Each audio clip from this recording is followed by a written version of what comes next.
Venerable Thotagamuwe Sri Rahula was born in 1408 at Dimatana, an attractive and fascinating village close to Dedegama in the Kigali district.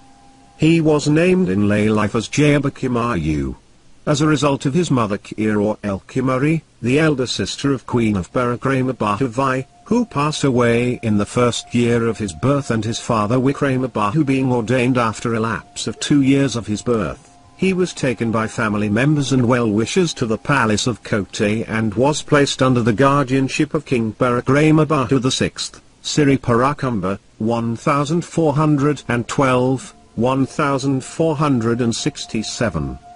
Having been educated under both his grandfather Uthriumularilithra and his uncle Wilgamulathra, he was ordained according to the Buddhist traditional rituals and was known as Vakasararilithra, 1425. In a short spell of time he procured a profound and wide knowledge in a variety of Oriental languages, and the following voluminous compositions written by him will adequately bear testimony to his inestimable erudition and intellectuality.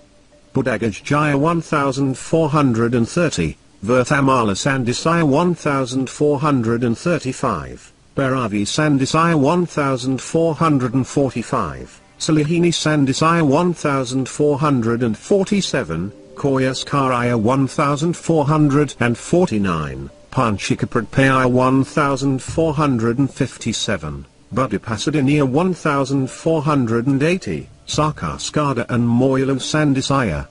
It is recorded that Ven Sri Rahula spent his prime of life at Thotagamuwe temple, and on account of this reason he was widely recognized as Thotagamuwe Sri Rahula. Vijayapurivana of Thotagamuwe in the Gal district served as the most popular center of learning about 9.5 centuries back. Thotagamuwe is a picturesque hamlet adjacent to Hikoduwa town. King Vijayabahu 1055-1110, was instrumental in inaugurating this extensively acclaimed Vijayapurivana.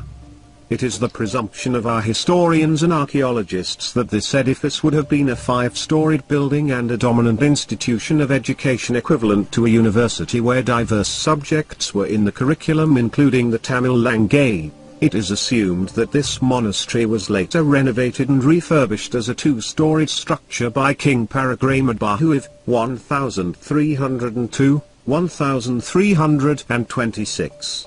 Thotagamuwe Sri Rahula succeeded as the chief prelate of the most reputed and renowned Thotagamuwe Vijayapurivana, followed by Uthriumularilithra and Galathurumula there. He was a multi-linguist, Shadbasha Parameswara, and a lettered Oriental scholar par excellence, and was competent in reciting the Tripitaka, the 3 divisions of the Buddhist scriptures, by rote. Sri Rahula was also a distinguished author, veteran astrologer and a proficient Vedic physician whose reputation pervaded beyond our shores. Relating to the latter part of his life there are 2 legendary versions. After rendering an inestimable and monumental contribution at Vijayapurivana, he passed away peacefully. On hearing this distressing and agonizing news, the villagers inhabiting around the temple flocked in their thousands to bestow their last homage and reverence.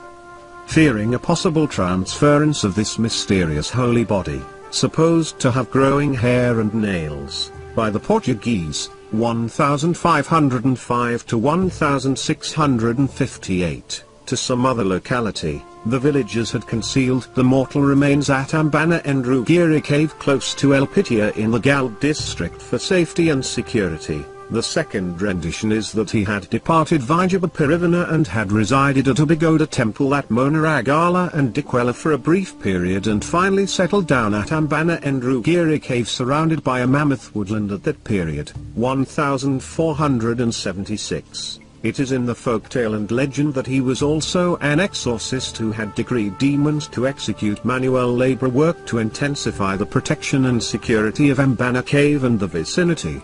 In consideration of those facts, it can be assumed that his demise would have taken place during 1491. After a considerable length of time, on receipt of information about this mysterious and miraculous cadaver, a Portuguese team had approached in search of this grotto, and after 3 unsuccessful attempts, had taken control over the body and had prepared preliminary arrangements to dispatch the holy body to Goa in India. Saint Francis Xavier, who had arrived from Portugal to propagate missionary activities here, had participated as the leader of the expedition to shift the body to Goa. While on the journey he had suffered an attack of dysentery and had passed away. It is supposed that the participants of the expedition cremated him here and had interpreted that the body they were carrying was of St. Francis Xavier. Finally, this sacred body had been carried over to Goa and reposed at the Basilica of Bon Jesus. It is presumed that the venerable monk had consumed some medicament which was prepared by himself, Sidularaceae or Sidalocarazia, before he breathed his last, and as a result it is surmised that his body would remain approximately till the year 4230.